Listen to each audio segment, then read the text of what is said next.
കാണാലോ. ഇനി ഇത് തുടങ്ങി കഴിഞ്ഞാൽ ഒരക്ഷരം പോലും വേണ്ടത്. അതിന് മുമ്പ് ചായ കൊടുക്കണോ? ചായ ഇത് കഴിഞ്ഞിട്ടുള്ളൂ, അല്ലെങ്കിൽ ചായ കുടിച്ചോണ്ടിരിക്കും. അല്ല, ചായ കൊടുത്ത് ചായയില്ല കടി മാത്രമേ ഉള്ളൂ. ചായക്ക് പോലെ മറ്റേ ഇതാ സ്പ്രൈറ്റ് പിള്ളേരെ ഉദ്ദേശിച്ച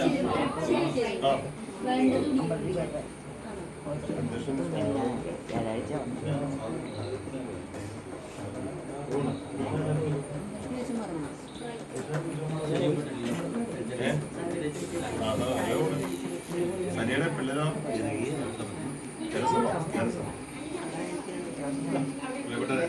നമ്മളിവിടെ ജനസഭ എന്ന യോഗം, ലഹരി വർദ്ധിച്ചു വരുന്ന ലഹരിക്കെതിരെയായിട്ടാണ് യോഗം നമ്മൾ ചേരുന്നത്. യോഗത്തിൻ്റെ അധ്യക്ഷനായിട്ട് സംസ്ഥാനത്തിൻ്റെ ലോക്കൽ കമ്മിറ്റി അംഗം സഖാവ് സഞ്ചേരനെ. പ്രിയപ്പെട്ടവരെ, ആമുഖമായിട്ട് തന്നെ ഇവിടെ സൂചന തന്നു. മയക്കുമരുന്നിനെതിരെയുള്ള വലിയ ഒരു പോരാട്ടമാണ് നമ്മളിവിടെ സംഘടിപ്പിക്കുന്നത്. ആ സംഘാടനത്തിൻ്റെ ഒരു പ്രാഥമിക ഘട്ടമാണ് നമ്മളൊരു ബ്രാഞ്ച് തലത്തിൽ ഒരു ജനസഭയിലൂടെ ഒരു ജാഗ്രതാ സമിതി രൂപീകരിച്ചുകൊണ്ട് മയക്കുമരുന്നിനെതിരെ ഉള്ള പോരാട്ടം ശക്തമാകുന്നത്. അപ്പോൾ ഈ യോഗത്തിന് സ്വാഗതം ആശംസിക്കുന്നതിന് വേണ്ടി ഡിവൈഎഫ്ഐയുടെ മേഖലാ കമ്മിറ്റിയുടെ പ്രസിഡന്റ് ബിബിനെ ആദരപൂർവ്വം ക്ഷണിക്കുക. യോഗത്തിൻ്റെ അധ്യക്ഷൻ സനിച്ചേട്ടൻ, അതുപോലെ ഇവിടെ സന്നിധാനത്തിരിക്കുന്ന പൊതുപ്രസ്ഥാനത്തിൻ്റെ സെക്രട്ടറി ബിജു, അവരോടെ ഇരിക്കുന്ന പാർട്ടി അംഗങ്ങൾ, അതുപോലെ തന്നെ ബ്ലോഗുകൾ, മറ്റ് നല്ലവരായ നാട്ടുകാരെ, പറഞ്ഞ പോലെ തന്നെ നമുക്കറിയാം ഈ കാലഘട്ടം എന്നുള്ളത് ലഹരിക്ക് അടിമയായപ്പെടുന്ന ഒരു കാലഘട്ടമാണ്. നമ്മൾ പുറത്തും കാര്യങ്ങളെല്ലാം ചെന്ന് നോക്കിയാൽ കഴിഞ്ഞാൽ ലഹരിയുടെ ഉപയോഗം വളരെയധികം വർദ്ധിച്ചു വരുന്ന ഒരു സാഹചര്യമായിട്ട് നമുക്ക് കാണാം. പണ്ടൊക്കെ നമുക്കറിയാം ലഹരി എന്നുള്ളത് നമ്മുടെ കാരണന്മാരും അല്ലെങ്കിൽ തന്നെ നമുക്ക് കാണാമെന്നുള്ളത് മദ്യവും അല്ലെങ്കിൽ തന്നെ കള്ള് ഇതുപോലെ ലഹരിയാണ്. ഇപ്പോൾ അതിൽ നിന്നെല്ലാം മാറി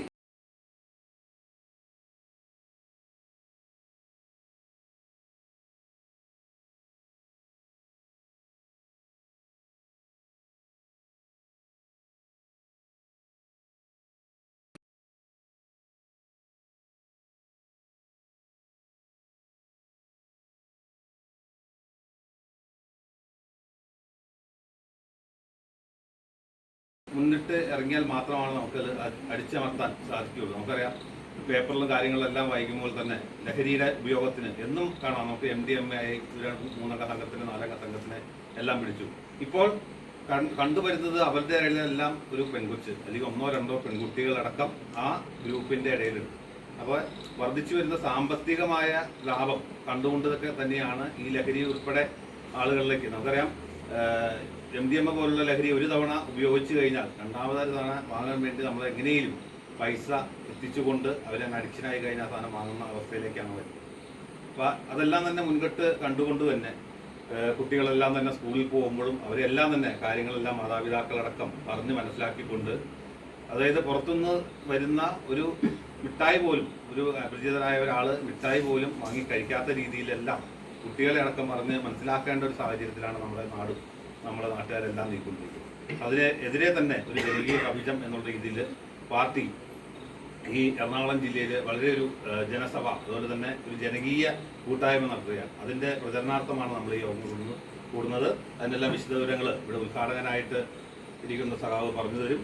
അപ്പോൾ എൻ്റെ കർത്തവ്യം എന്നുള്ളത് സ്വാഗതം ആശംസിക്കുകയാണ്. ഈ യോഗത്തിൻ്റെ അധ്യക്ഷനായിട്ടിരിക്കുന്ന എ.ബി. സനിൽകുമാറിനെ ഈ യോഗത്തിലേക്ക് ഹാർദവമായ സ്വാഗതം ചെയ്യുന്നു. അതുപോലെ തന്നെ യോഗം ഉദ്ഘാടനം ചെയ്യാനെത്തിയിരിക്കുന്ന പൊതുപ്രസ്ഥാനത്തിൻ്റെ സെക്രട്ടറി സഖാവ് KB ബിജുവിനെ യോഗത്തിലേക്ക് സ്വാഗതം ചെയ്യും. അതുപോലെ ഇവിടെ എത്തിയിരിക്കുന്ന എല്ലാ നല്ലവരായ ആളുകളെയും യോഗത്തിലേക്ക് ഹാർദവമായ സ്വാഗതം ചെയ്തുകൊണ്ട് നിർത്തുന്നു.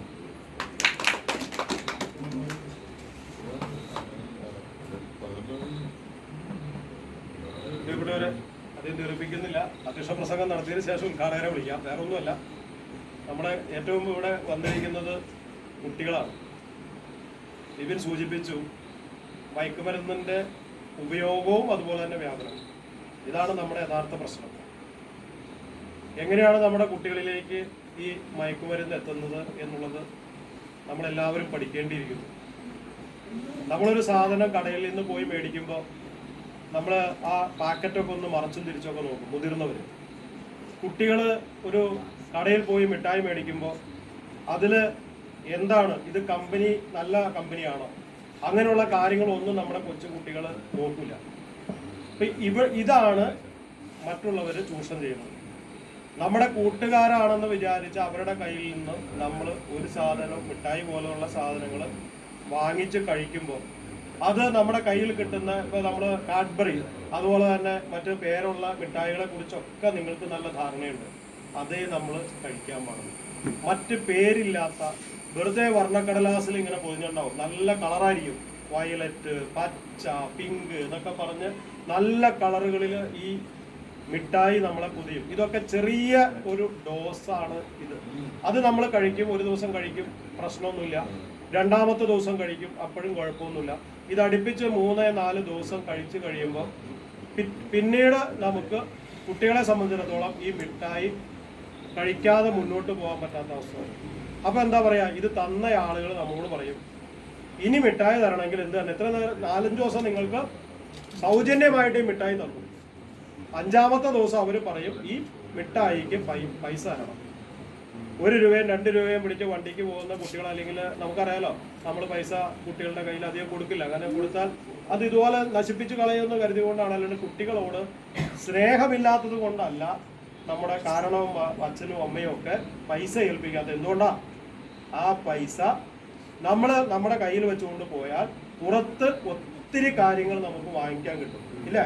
അങ്ങനെ വാങ്ങിച്ചുകൊണ്ട് നമ്മൾ ഇത്തരം ഒരു രംഗത്തേക്ക് എത്താതിരിക്കാൻ വേണ്ടിയിട്ടാണ് നമ്മുടെ മുതിർന്ന ആളുകൾ ഇതൊന്നും ചെയ്യാത്തത്. അപ്പോൾ അങ്ങനെ അവർ പൈസയ്ക്ക് നമ്മളോട് ചോദിക്കും, അതിന് കാരണങ്ങൾ ഉണ്ടാക്കും.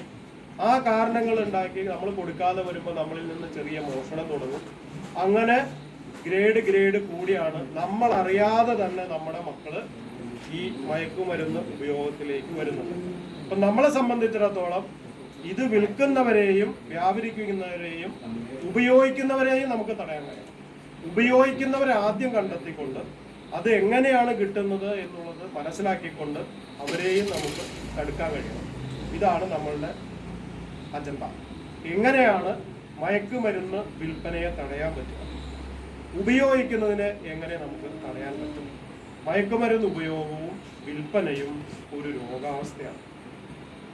മയക്കുമരുന്ന് ഉപയോഗിക്കുന്നതും മയക്കുമരുന്ന് വിൽക്കുന്നതും ഒരു രോഗാവസ്ഥയാണ്. അതായത് നമ്മൾക്ക് പണമുണ്ടാക്കണം എന്ന് പറയുന്ന വലിയ ഒരു ആഗ്രഹം, പണം എങ്ങനെയും പണം ഉണ്ടാക്കണം എന്ന് പറയുന്ന വളരെ ഒരു ആർത്തി മൂത്താൽ നമുക്ക് എന്തായി? രോഗാവസ്ഥയായി. നമ്മൾ തൊഴിലെടുക്കുന്നു, അതിൽ നിന്ന് കിട്ടുന്ന വരുമാനം കൊണ്ട് നമ്മൾ ജീവിക്കാൻ തീരുമാനിച്ചാൽ അത് രോഗാവസ്ഥയല്ല. പക്ഷേ നമ്മൾ അമിതമായി ഒരു പണം മോഹിക്കുന്നു, ആ പണം എങ്ങനെയും ആർജിക്കാൻ ശ്രമിക്കുന്നു, അത് ഒരു രോഗാവസ്ഥയിലായി. ആ രോഗാവസ്ഥ എന്ന് പറയുന്നത് മറ്റുള്ളവരിലേക്ക് പടരാണ്. ഉപയോഗിക്കുന്നതും അങ്ങനെ തന്നെയാണ്, ഒരു രോഗാവസ്ഥയായി മാറണം. അപ്പം ഇതിനെ രണ്ടിനെയും നമുക്ക് തടഞ്ഞേ പറ്റും. അപ്പോൾ അതിനു വേണ്ടിയിട്ട് ഓരോ നാട്ടിലെയും എല്ലാ ബഹുജനങ്ങൾ എല്ലാവരും, സ്ത്രീകൾ, കുട്ടികൾ എല്ലാവരും ഈ രംഗത്ത് ഇതിനെതിരെ നമ്മൾ നിന്നാൽ മാത്രമാണ് ഇതിനെ പ്രതിരോധിക്കാൻ പറ്റുള്ളൂ. കാരണം ഒരാൾക്ക് മാത്രമായിട്ട് മയക്കുമരുന്ന് വിൽക്കുന്നവരെ തടയാൻ പറ്റില്ല. ഒരു വീട്ടില് ഒരു അച്ഛനോ അമ്മയ്ക്കോ തൻ്റെ മകനോ മകളോ ഇത് ഉപയോഗിക്കുന്നുണ്ടെങ്കിൽ ആ അച്ഛനും അമ്മയ്ക്കുമായി ആ കുട്ടിയെയും നിയന്ത്രിക്കാൻ പറ്റില്ല. കാരണം നമ്മൾ ആ കുട്ടിയോട് എന്തെങ്കിലും പറയുമ്പോഴേക്കും അവർ വല്ലാതെ നമ്മളോട് ദേഷ്യപ്പെടും. ഇന്നത്തെ കുട്ടികളെല്ലാവരും ഹൈപ്പർ ആക്ടിവിറ്റി എന്ന് പറയും. അതായത് കൂടുതൽ എല്ലാം കൂടുതലായിരിക്കും. നമ്മൾ ദേഷ്യപ്പെട്ടു നോക്കി മൊബൈൽ കാണരുത് എന്ന് പറഞ്ഞാൽ എൻ്റെ മക്കളടക്കം ദേഷ്യപ്പെടും. അപ്പൊ നമ്മുടെ മക്കളും അതിന് ഇതല്ല. എല്ലാവരും മൊബൈൽ കുറച്ചു നേരം കണ്ടു, മക്കളെ കാണരുത്, നിങ്ങൾ ഇനി കുറച്ചു നേരം ഒന്ന് മാറൂ എന്ന് പറഞ്ഞാൽ അപ്പോൾ എന്തായിരിക്കും എന്താണ്? ഇപ്പൊ മൊബൈൽ എറിഞ്ഞാലും മറ്റേ സ്ക്രീൻ ഗാർഡൊക്കെ പോയി ഒട്ടിക്കാവുന്നതുകൊണ്ട് കുഴപ്പമില്ല. മൊബൈല് ഒരാളും അല്ലേ നോക്കരുതെന്ന് പറഞ്ഞാൽ മൊബൈൽ ഇതാ ഇങ്ങനെ എടുത്ത് ഇങ്ങനെ വയ്ക്കില്ല. എങ്ങനെ ഇടും? ഇങ്ങനെയായിരിക്കും. അപ്പൊ ഇതെല്ലാം നമ്മൾ ചെയ്യുമ്പോൾ അപ്പൊ മയക്കുമരുന്ന് ഉപയോഗിക്കുന്ന അവസ്ഥ എന്താ? അവർക്ക് നമ്മുടെ സെൻസിലിരിക്കുന്ന നമ്മുടെ കുട്ടികള് അവരോടത് ചെയ്യരുത് എന്ന് പറയുമ്പോൾ അവരത് അവർക്ക് ഭയങ്കര വിഷമം, അവർ വേറെ രൂപത്തിലേക്ക് എത്തിക്കൊണ്ടിരിക്കും. അപ്പൊ മയക്കുമരുന്ന് ഉപയോഗിച്ച് തുടങ്ങിയാൽ നമുക്കത് മാറാനായിട്ട് പറ്റില്ല. അപ്പൊ നമ്മുടെ സുഹൃത്തുക്കള് നമുക്കൊരു സാധനം തരുമ്പോൾ അതെന്താണെന്ന് നോക്കി മനസ്സിലാക്കാൻ നമുക്ക് പറ്റണം. ഇപ്പൊ സ്കൂളുകളിലൊക്കെ നിങ്ങൾക്ക് ക്ലാസ് നടത്തിയില്ലേ അല്ലേ? മയക്കുമരുന്നിനെതിരെ നമ്മൾ പ്രതിജ്ഞ നടത്തി, ഇതൊക്കെ ചെയ്തു. നിങ്ങളുടെ ഒരു കൂട്ടുകാരി കൊണ്ടുവന്ന് മിഠായി അത് അപ്പം തന്നെ മേടിച്ച് കഴിക്കോ? ഇനി കഴിക്കരുത്. അത് വളരെ സൂക്ഷിച്ച് നമ്മൾ മനസ്സിലാക്കി നോക്കണം. നമ്മുടെ മക്കള് വീട്ടിൽ വന്നാൽ ആരെങ്കിലും അവരുടെ ബാഗോ ബോക്സോ പരിശോധിക്കാറുണ്ടോ? നമ്മള് വീടുകളിൽ കാരണന്മാര് അതൊക്കെ നോക്കണം. അത് മക്കൾ തെറ്റ് ചെയ്യുന്നുണ്ടെന്ന് കരുതി നോക്കാനല്ല പറയുന്നത്. അവരുടെ ബാഗുകള് ഇതെല്ലാം നമ്മൾ ശ്രദ്ധ വേണം. നമ്മുടെ കുട്ടികള് നമ്മളെ വിശ്വസിപ്പിക്കും ഒരുപാട് കാര്യങ്ങൾ, നമ്മൾ അവരെ വിശ്വസിപ്പിക്കും. അതൊരു നാട്ടു നടപ്പാ. അവര് വളരെ ചിരിച്ചും കളിച്ചും നമ്മളോട് ചിലപ്പോൾ നല്ല വിധേയത്വമായിരിക്കും നമ്മുടെ കുട്ടികൾക്ക്. പക്ഷെ ഈ വിധേയത്വം എന്ന് പറയുന്നത് ഇത് ഉപയോഗിക്കാനുള്ള ഒരു ഇതായിട്ട് കൊടുക്കരുത്. അപ്പൊ നമ്മുടെ കുട്ടികളെ വളരെ നന്നായിട്ട് നമ്മൾ ശ്രദ്ധിക്കണം. കാര്യം അവർക്ക് അറിയില്ല. ഇപ്പൊ ഇങ്ങനെ മിഠായി വർണ്ണക്കടലാസിൽ പൊതിഞ്ഞ സാധനത്തിൽ ഇങ്ങനെ ഒരു കാര്യമുണ്ടെന്ന് ഈ കുട്ടികൾക്ക് അറിയില്ല. 6ലും 7ലും 8ലും 9ലും 10ലും പഠിക്കുന്ന കുട്ടികൾക്ക് എന്തറിയാം? അപ്പോൾ ഇതൊക്കെ നമ്മുടെ സ്കൂളുകളിൽ +1 +2 ഒക്കെ വന്നു, കുറച്ച് മുതിർന്ന കുട്ടികളായി അവരൊക്കെ ഈ സമൂഹത്തിലേക്ക് ഇറങ്ങി ഇങ്ങനെ പഠിച്ചു വരികയാണ്. ഇങ്ങനെയുള്ള കാര്യങ്ങൾ എല്ലാം പഠിച്ചു വരികയാണ്. അപ്പോൾ ഇത്തരം കാര്യങ്ങളിൽ നമ്മൾ വളരെ ശ്രദ്ധാലുക്കളായിരിക്കണം. ഇങ്ങനെ ആരെങ്കിലും ഒക്കെ ഇപ്പൊ കുട്ടികൾ നമ്മളോട് വീട്ടിൽ വന്ന് പറയും, എന്താ ഇന്ന ആള് ഇങ്ങനെയൊക്കെ കാര്യങ്ങൾ ചെയ്യുന്നുണ്ട് കേട്ടോ അമ്മേ അല്ലെങ്കിൽ അച്ഛ എന്ന് പറയുമ്പോൾ ഇപ്പൊ എന്താ ചെയ്യണേ? നമ്മൾ ആരെങ്കിലും നമ്മുടെ പിള്ളേർ വന്ന് പറയുകയാണെങ്കിൽ ഇന്ന സ്ഥലത്ത് അല്ലെങ്കിൽ ഇന്ന ആള് ഇന്ന സാധനം കൊണ്ടുവരുന്നുണ്ട്, അവര് വിൽക്കുന്നുണ്ട്, അത് ഇന്നതാണ് എന്ന് നമ്മളെ മക്കള് നമ്മളോട് വന്ന് പറയുമ്പോൾ നമ്മൾ പറയും, ഇത് മിണ്ടായിരിക്കേ, നീ ഇത് കണ്ടില്ല, നീ ആരോടും പറയണ്ട അല്ല, അങ്ങനെയല്ല പറയണോ? ആരെങ്കിലും അത് വേറെ ആരെങ്കിലും അടുത്ത് പറയണ്ടോ? നമ്മുടെ മക്കളെ എന്ത് ചെയ്യും? ഇങ്ങനെ മാറ്റി നിർത്തും. നീ കണ്ടു കേട്ടു, നീ ഇത് ആരോടും പറയാൻ നിൽക്കണ്ട. അപ്പൊ എന്താ സംഭവിക്കുക? ഈ വിൽക്കുന്നവന് ഇത് വിൽക്കാനൊരവസരം വീണ്ടും ആയി, വാങ്ങിക്കുന്നവര് വീണ്ടും ഇത് കിട്ടും, അവരും ഇത് ഉപയോഗിച്ചുകൊണ്ടിരിക്കും. അപ്പൊ നമ്മുടെ കൂട്ടുകാരെ അപ്പോഴും നമ്മൾ മനസ്സിലാക്കി അതിന്റെ തെറ്റ്, നമ്മൾ ഉപയോഗിക്കണം തീരുമാനിച്ചു. പക്ഷെ നമ്മൾ ഒരാൾ തീരുമാനിച്ചത് കൊണ്ട് മാത്രം അത് മാറൂല. അപ്പൊ ഇങ്ങനെയുള്ള കാര്യങ്ങൾ നമ്മുടെ മക്കള് സ്കൂളിൽ നിന്നാണ് ഇത് തുടങ്ങുന്നത്. ആ സ്കൂളിൽ നിന്ന് ഉപയോഗിച്ചു തുടങ്ങിയാൽ വീണ്ടും കോളേജിലേക്ക് ചെല്ലും. ആ കോളേജിലും നമുക്ക് ഇത് ഉപയോഗിക്കുന്ന ഒരു അവസ്ഥ വരും. അപ്പോൾ ഇവരാദ്യം പറഞ്ഞതുപോലെ രാസലഹരി എന്ന് പറയുന്നത് ഇപ്പൊ ഏറ്റവും കൂടുതൽ MDMA കേട്ടിട്ടുണ്ടാവും. MDMA എന്ന് പറയുന്ന ഒരു പേരാണ് നമുക്ക് വരുന്നത്. പക്ഷെ MDMA എന്ന് പറയുന്നത് വരുന്നത് ഒറിജിനൽ സാധനമല്ല. മെത്താഫിറ്റിൻ എന്ന് പറയുന്ന ഒരു സാധനമാണ് വരുന്നത്. എന്താ മെത്താഫിറ്റിൻ?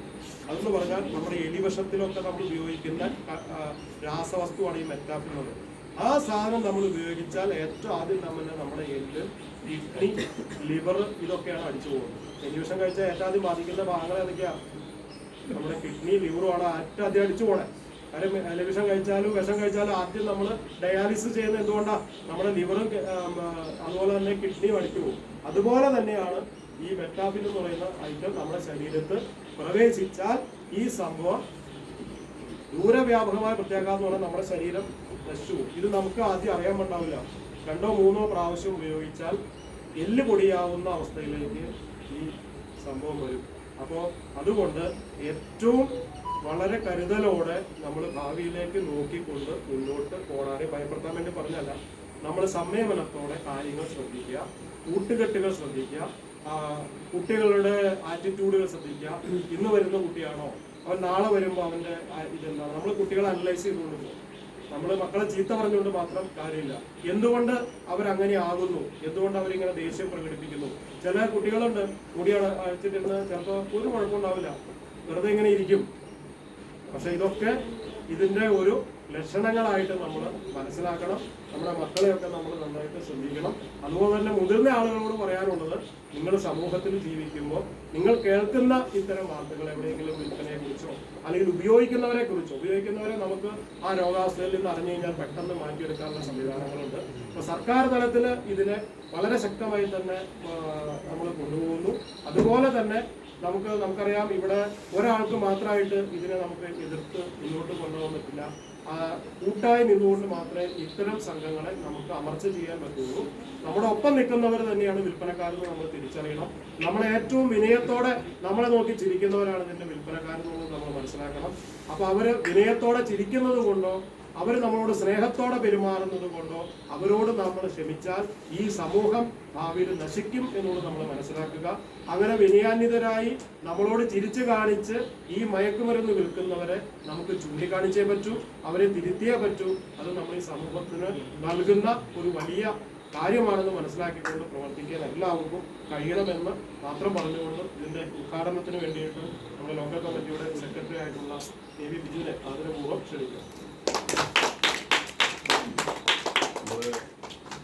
ഈ മയക്കുമരുന്നിനെതിരെയുള്ള ക്യാമ്പയിൻ്റെ അധ്യക്ഷൻ സഖാവ് സനികുമാർ എബി ഈ ക്യാമ്പയിൻ്റെ ഭാഗമായിട്ടുള്ള ജനസഭ സ്വാഗതം ആശംസിച്ച നമ്മുടെ 7-ാം വാർഡിൻ്റെ മുൻ പഞ്ചായത്ത് മെമ്പർ കൂടിയായിട്ടുള്ള സഖാവ് ബിപിൻ, നമ്മുടെ ഈ സഭയിൽ ഏറ്റവും കൂടുതൽ നമുക്ക് ഇന്ന് എത്തിയിരിക്കുന്നതും കുട്ടികളാണ്.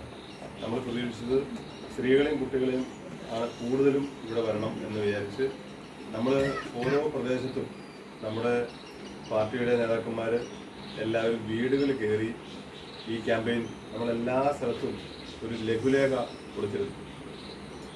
ഇവിടെ ഇന്ന് പങ്കെടുക്കണം.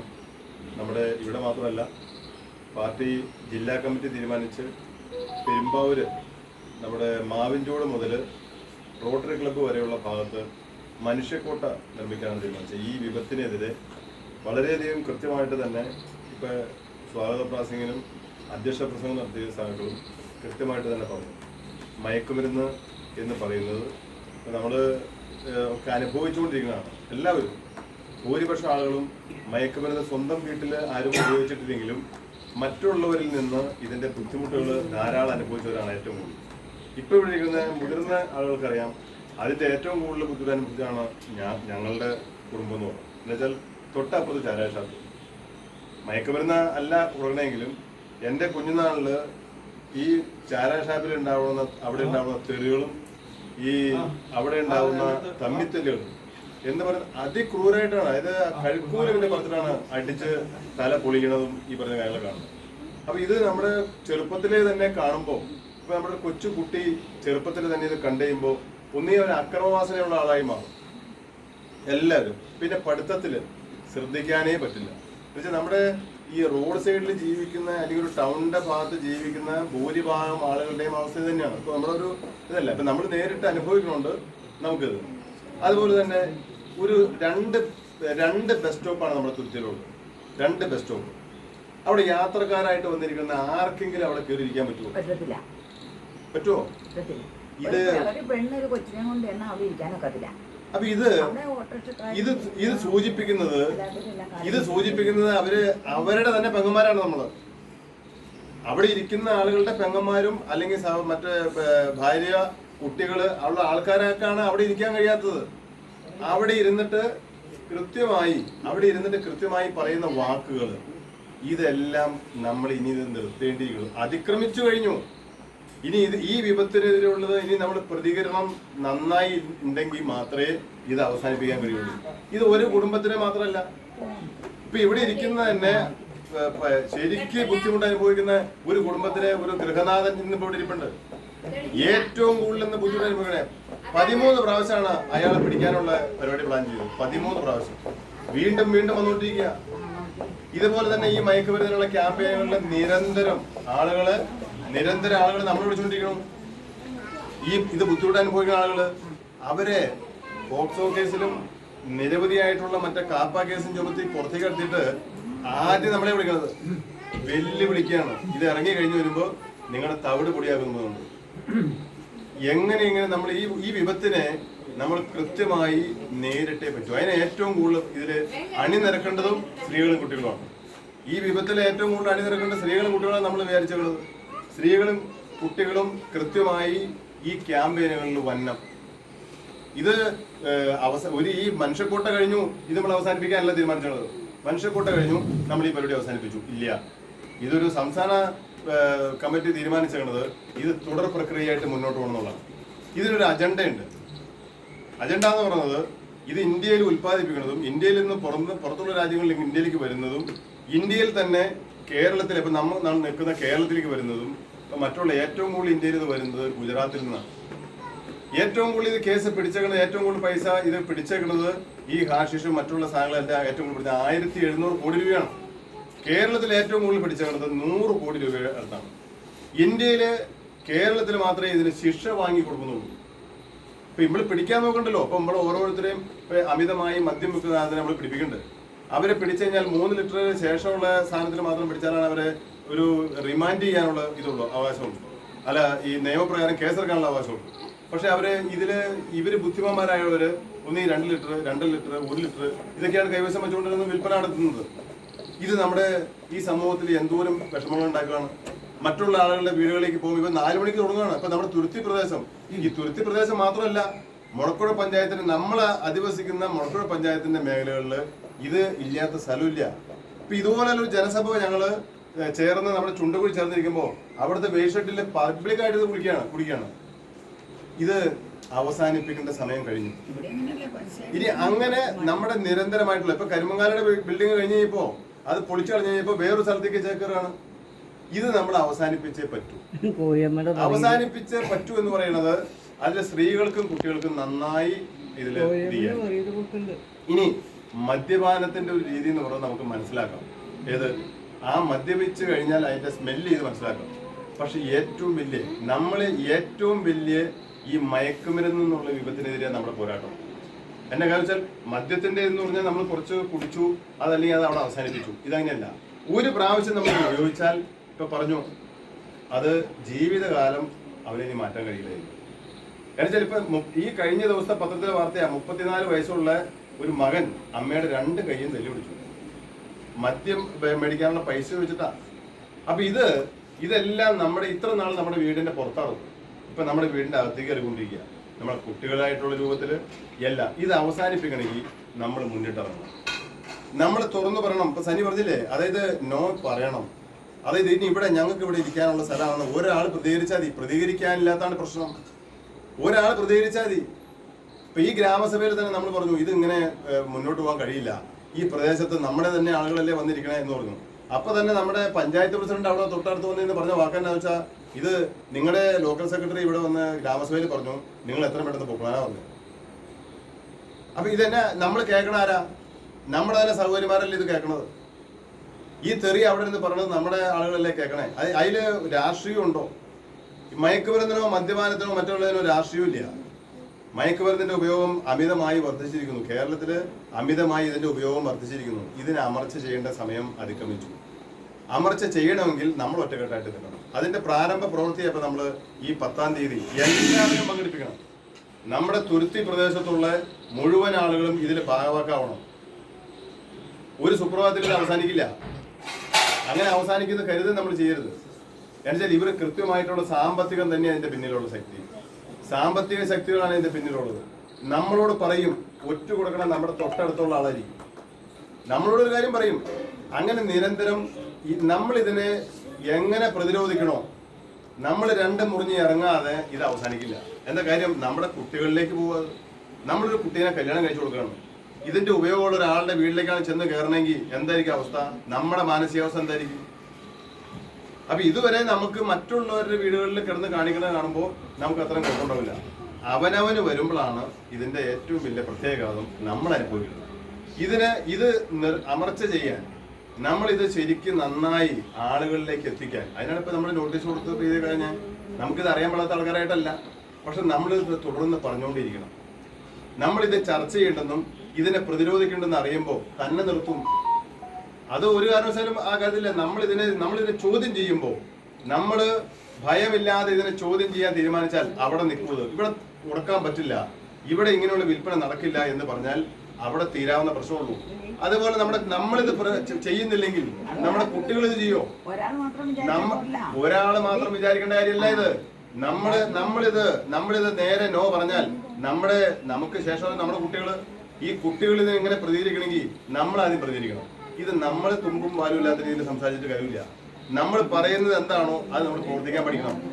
അങ്ങനെ പ്രവർത്തിക്കുമ്പോൾ നമുക്ക് വ്യക്തമായിട്ടുള്ള ലക്ഷ്യത്തിന് വേണ്ടിയിട്ടാണ് നമ്മൾ ഈ പ്രവർത്തിക്കണേ. ഇത് നിർത്തലാക്കാൻ വേണ്ടിയിട്ടാണ്. നമ്മുടെ കുട്ടികളിൽ നിന്ന് ഇതിനെ മോചിപ്പിക്കണം. ഇത് നിസ്സാര കാര്യങ്ങളല്ല. ഇത് ഈ പറയുന്ന കാര്യങ്ങളിൽ അവരുടെ പഠനം, നമ്മൾ ഒരു കൊച്ചിനെ വളർത്തണ കഴിഞ്ഞാൽ അവരുടെ പഠനം പാതി ഒഴുകി നിൽക്കും. ഒരു ജോലി ഇങ്ങനെയുള്ള ആളുകൾക്ക് ജോലി കിട്ടുമോ? ക്രിമിനൽ കേസിൽ പ്രതിയായ ഇതെല്ലാം കൊടുക്കുന്നവനും വാങ്ങുന്നവനും ഇത് അനുഭവിക്കുന്നവനായിട്ടുള്ള ഒരു ലോകം വേറെയുണ്ട്. ഇതെല്ലാം കണ്ട് മൂകസാക്ഷിയായിരിക്കണേ. അപ്പൊ അതിൽ നിന്ന് നമുക്കൊരു മോചനം കിട്ടണം. ആ മോചനത്തിന് വേണ്ടി പ്രവർത്തിക്കാനുള്ള ആദ്യ പടിയാണ് മനുഷ്യക്കൊട്ട. ഇവിടുന്ന് നമുക്ക് 4 മണിക്കെങ്കിലും ഇവിടുന്ന് പോകണം, തുരുത്തിന്ന് പോകണം. 4:30 അവിടെ എത്തിച്ചേർന്ന 4:45 ട്രെയിന് നമ്മൾ ഈ മനുഷ്യ ചങ്ങലയല്ല ഇങ്ങനെ ചേർന്നാണ് നമ്മൾ. അതായത് ഈ പ്രദേശം മുഴുവൻ ഒരു നല്ല ക്യാമ്പയിനാണ്. ഏറ്റവും കൂടുതൽ ഇതിന്റെ ഉപയോഗമുള്ള പെരുമ്പാവൂർ. എറണാകുളം ജില്ലയിൽ തന്നെ ഏറ്റവും കൂടുതൽ ഉപയോഗം ഉള്ളത് പെരുമ്പാവൂരാണ്. എന്നുവെച്ചാൽ അന്യസംസ്ഥാന തൊഴിൽ മുഴുവൻ അവരെ കുറ്റം പറയണ്ട. അന്യസംസ്ഥാന തൊഴിലാളി ഇല്ലാണ്ട് നമുക്ക് ഒരു ദിവസം ഇവിടെ കഴിയാൻ പറ്റില്ല. എന്നുവെച്ചാൽ ഈ തൊഴിലെടുക്കുന്ന ഭൂരിഭാഗം ആൾക്കാരും അവിടെ നിന്നുള്ള ആളുകൾ തന്നെയാണ്. അവരെ നമുക്ക് ഒഴിച്ചുകൂടാൻ പറ്റാത്ത സ്ഥിതിയായി മാറി. എന്നുവെച്ചാൽ നമ്മൾ നല്ല ഒരു തൊഴിലിന് വേണ്ടി നമ്മൾ പരിശ്രമിക്കുന്നു, വിദ്യാഭ്യാസ രീതിയിൽ മുന്നോട്ട് നമ്മൾ നയിക്കുന്നു. അപ്പൊ അതുകൊണ്ട് ആ ലെവലിലുള്ള ആളുകളെ മാറ്റി നിർത്താനോ അവരെ അങ്ങനെയുള്ള ഒരു ഇതിന് കഴിയില്ല. അപ്പൊ അതുകൊണ്ട് നമ്മൾ ഈ പറയുന്ന ഇതിൽ നമ്മൾ സുരക്ഷിതരായിട്ടിരിക്കാൻ നോക്കുക, നമ്മുടെ കുട്ടികളെ സുരക്ഷിതരായിട്ടിരിക്കാൻ നോക്കുക. ഈ അവസ്ഥയിൽ നമ്മൾ ഈ പറയുന്ന കാര്യങ്ങളിൽ മുന്നിട്ട് ഇറങ്ങി നമ്മൾ അവരെ പഠിപ്പിക്കും. നമ്മൾ നല്ല വിദ്യാഭ്യാസം കൊടുക്കുകയാണ് അവർക്ക്. ആ വിദ്യാഭ്യാസം കൊടുക്കുമ്പോൾ ഈ പറയുന്ന ഒരു ഗ്യാങ്ങിലേക്കാണ് അവർ ചെല്ലണമെങ്കിൽ സ്കൂളുകളിൽ നമ്മൾ ഏറ്റവും കൂടുതൽ സമയം ചെലവഴിക്കണമാണ് ഒരു കുട്ടി സ്കൂളിൽ, അത് കഴിഞ്ഞാൽ കോളേജുകളിൽ. അവിടെ സുരക്ഷിതരാവണമെങ്കിൽ നമ്മൾ എന്ത് ചെയ്യണം? നമ്മുടെ ഉത്തരവാദിത്തം കഴിഞ്ഞില്ല. സ്കൂളിൽ കൊണ്ടാക്കിയാൽ നമ്മുടെ ഉത്തരവാദിത്തം കഴിഞ്ഞോ? കുറച്ച് കാരണവന്മാർ അങ്ങനെ വിചാരിക്കുന്നുണ്ട്, സാറുമാർ നോക്കിക്കൊടുക്കുന്നത്. എങ്ങനെ സാറുമാർക്ക് നോക്കാൻ കഴിയും? അതുപോലെ തന്നെയാണ് എക്സൈസ് ഡിപ്പാർട്ട്മെന്റ്, പോലീസ് ഡിപ്പാർട്ട്മെന്റ്. ഇവരൊക്കെ നമ്മളെ നിരന്തരം നിങ്ങളിപ്പോൾ എന്തെങ്കിലും ഒരു കാര്യം പറഞ്ഞു കഴിഞ്ഞാൽ നമ്മൾ വിളിക്കും. അവർ പറഞ്ഞു ഞങ്ങളെ കൊണ്ട് എത്ര പ്രാവശ്യം ചെല്ലാൻ പറ്റും? ഇതിവിടെ പരിഹരിക്കേണ്ടത് നിങ്ങളുടെ നാട്ടിലുള്ളവർ തന്നെയാണ്. അതിനാണ് നമ്മുടെ ഗവൺമെന്റ് ഈ പറയുന്ന കാര്യങ്ങൾ വെച്ച് നമ്മുടെ പാർട്ടി ഇതായിട്ട് ആലോചിച്ചു കഴിഞ്ഞപ്പോൾ നിങ്ങൾ എല്ലാ രാഷ്ട്രീയ പാർട്ടികളെയും, ഇവിടെയുള്ള അമ്പലത്തിന്റെ ആളുകളോ പള്ളികളുടെ ആളുകളോ മറ്റുള്ള സമുദായ നേതാക്കന്മാരോ എല്ലാവരെയും പങ്കെടുപ്പിച്ചുകൊണ്ട് നിങ്ങൾ ഇതുപോലത്തെ സഭകൾ ചേരാനാണ് പറഞ്ഞത്. എത്ര പേരാ ഇപ്പം ഇന്നിവിടെ പങ്കെടുക്കുന്നത്?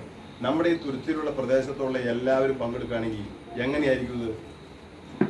പേടിക്കില്ലേ? എല്ലാവരും നന്നായി പേടിക്കും.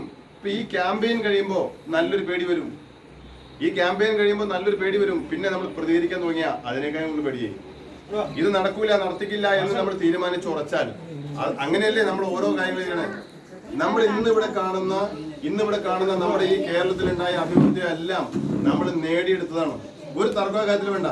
ഇവിടെ കൂലി ഉണ്ടായിരുന്നോ? നമുക്ക് നേരത്തെ ഇവിടെയുള്ള പഴയ സഹാക്കളോട് ഇരിപ്പില്ലേ? നമുക്കിവിടെ നേരത്തെ കൂലി ഉണ്ടായിരുന്നോ? ഈ കൂലി എങ്ങനെയാ സമരം ചെയ്തും പ്രതിരോധിച്ചും ശരിക്കും ശക്തമായി നേടിയെടുത്തല്ലേ? അതുപോലെ തന്നെ ഓരോ കാര്യങ്ങൾ. ഇപ്പൊ പെൻഷൻ, നമ്മൾ ആദ്യം ഈ പെൻഷൻ കൊടുക്കാൻ നേരത്ത് 45 രൂപ കൊടുക്കാൻ നേരത്തെ പറഞ്ഞാൽ പെൻഷൻ കൊടുക്കണ്ട, അത് ഒരു ജീവനോപാധിയല്ല, ഒരു കാരണവശാലും നമ്മൾ അങ്ങനെ കൊടുത്ത് പ്രോത്സാഹിപ്പിക്കരുതെന്ന് പറഞ്ഞ എത്രയോ നേതാക്കന്മാരുണ്ട്. പക്ഷെ എന്താ നമ്മൾ പെൻഷൻ കൊടുത്തപ്പോഴുള്ള അവസ്ഥ? ഇന്ന് 63 ലക്ഷം പേർക്ക് നമ്മൾ പെൻഷൻ കൊടുക്കുമ്പോൾ 1600 രൂപ കിട്ടണേ. ഇപ്പൊ നമ്മൾ കുടിശ്ശിക ഉണ്ടായിരുന്നു. ഇപ്പൊ 2 മാസം പെൻഷൻ ഒരുമിച്ച് കൊടുത്തു. ഒരു കുടിശ്ശിക 1 മാസത്തിനേ ഉള്ളൂ. അപ്പൊ ഇതെല്ലാം കാണിക്കുന്ന ഇങ്ങനെ ഒരു ജനകീയ ഗവൺമെന്റ് ഉള്ളതിന്റെ പേരിലും ആ ഗവൺമെന്റിനെ ഉറപ്പിച്ച് നിർത്താൻ നമ്മളും കുറെ അധികം പരിശ്രമിക്കേണ്ടിയിരിക്കുന്നു. അപ്പൊ ആ ഗവൺമെന്റ് പറയുന്ന കാര്യങ്ങളാണിത്. നിങ്ങൾ ഇങ്ങനെ ഈ പറയുന്ന എക്സൈസുമാരോ പോലീസുകാരോ മാത്രമല്ല, നമ്മളൊരു ജനകീയ സമിതി ഉണ്ടാക്കി ഇതിൽ ഇടപെടണം. അങ്ങനെ ഇവിടെ ഇപ്പൊ നമ്മളൊരു ജനകീയ സമിതി ഉണ്ടാക്കും. ഈ സമിതിയിൽ എത്ര അംഗങ്ങളാണോ അവര് രാത്രി നമ്മൾ വിളിക്കുമ്പോൾ, എന്തൊരു ആവശ്യത്തിന് വിളിക്കുമ്പോൾ അവർ സന്നദ്ധരായിട്ട് അവർ വരണം. അവർ വന്നേ പറ്റത്. സ്ത്രീകൾക്ക് രാത്രി എപ്പോഴും ഇങ്ങനെ ഇറങ്ങി നടക്കാൻ പറ്റുമോ? ഇനി സുരക്ഷിതമായിട്ട് സ്ത്രീകൾക്ക് ഇറങ്ങി നടക്കുന്ന ഒരു കേരളം ഇവിടെ ഉണ്ടാക്കും. അതിന് പ്രതിജ്ഞ ചെയ്യാനാണ് നമ്മൾ ഈ 10-ാം തീയതി പോകുന്നത്. എന്നുവെച്ചാൽ സുരക്ഷിതരായിട്ട് നമ്മുടെ സുരക്ഷ മാത്രം നോക്കിയാൽ പോരാലോ. നമ്മുടെ ജീവിതം, നമ്മുടെ കൂടെയുള്ള ജീവിതത്തിലുള്ള നമ്മുടെ സ്ത്രീകളുണ്ട്, കുട്ടികളുണ്ട്. അവർക്ക് സ്വൈര ജീവിതം ഇവിടെ ലക്ഷ്യമാക്കണം. അതാണ് ഏറ്റവും വലിയ പ്രധാനം. നമ്മളെ കുറിച്ച് എന്തെങ്കിലും സാമ്പത്തികമായി നമ്മളൊന്ന് കരകയറി എന്ന് മാത്രം നമ്മൾ ധരിക്കരുത്. നമ്മൾ ഈ കുട്ടികൾ ഏതൊക്കെ സ്ഥലത്ത് പോകും തൊഴിലന്വേഷിച്ച് അവർക്ക് അവിടെ സുരക്ഷിതത്വം വേണ്ടേ? ആ സുരക്ഷിതത്വം വേണ്ടി എങ്ങനെയാണ് ഇങ്ങനെയുള്ള മയക്കുമരുന്നായുള്ള അമർച്ച ചെയ്യണം. എന്തായാലും ഒരു 7 മണി കഴിഞ്ഞ് കഴിഞ്ഞാൽ എന്താ സ്ഥിതി? ഒറ്റയ്ക്ക് ഒരു പെൺകൊച്ചിന് ഒരു സ്ഥലത്ത് നിൽക്കാവുന്ന ഒരു സ്ഥിതി ഉണ്ടോ? എന്താ കാരണം? സ്ഥിതിയുണ്ട്. പക്ഷെ ഈ മയക്കുമരുന്നും ഇതൊക്കെ ഉപയോഗിച്ച് കഴിഞ്ഞിട്ട് ഇവര് ചുറ്റുപറ്റി ഇവര് നോക്കി കഴിഞ്ഞാൽ ഒരു പേടിക്കാവുന്നല്ലേ ഒരു നമ്മുടെ കൊച്ചിന്. പക്ഷെ ഇത് പ്രതികരിച്ചാലോ? നന്നായി പ്രതികരിച്ചാൽ ഇവരൊന്നും പോണ വഴിയാണല്ലോ. പക്ഷെ ഇതുങ്ങളിങ്ങനെ പാവത്തെ പോലെ അങ്ങ് നിൽക്കും. ആ പ്രതികരണം ഉണ്ടാവും.